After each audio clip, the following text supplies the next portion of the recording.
साथीहरू हामी करेसोबारीमा छौँ अहिले चाहिँ हामी यो चाहिँ करेसोबारी हो पुरै रमाइलो छ यतातिर अब हामी तपाईँलाई विभिन्न खालका दृश्यहरू देखाउँछौँ यहाँ विशाल पर्वत छ पर्वत भनेको ढुङ्गा छ अनि यहाँ माथि पनि ढुङ्गा छ यहाँ चाहिँ अलिकति भौगोलिक हिसाबमा पनि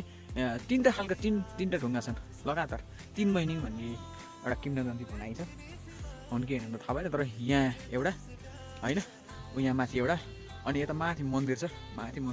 मन्दिरमा चाहिँ अर्को छ 3वटा ढुङ्गा लगातार 3 महिने भन्ने चाहिँ भनाइ छ हाम्रो बाबु बाजेहरूले 3 महिने हुने नेउ चाहिँ उनीहरूलाई चलाउनु हुन्न मास्नु हुँदैन केही पनि गर्नु हुँदैन पूजा गर्नुपर्छ भनेर चाहिँ हामीलाई भनिरहनु भएको थियो त्यस्तो छ साथीहरू हामीले अपडेट गराउँछौँ यो चाहिँ टिमुरको रुख हो टिमुर भनेको तपाईँको औषधिको लागि पनि परेको हुन्छ अहिले चाहिँ यो फुलिरहेको छ फुल एकदम राम्रो आउँछ यसको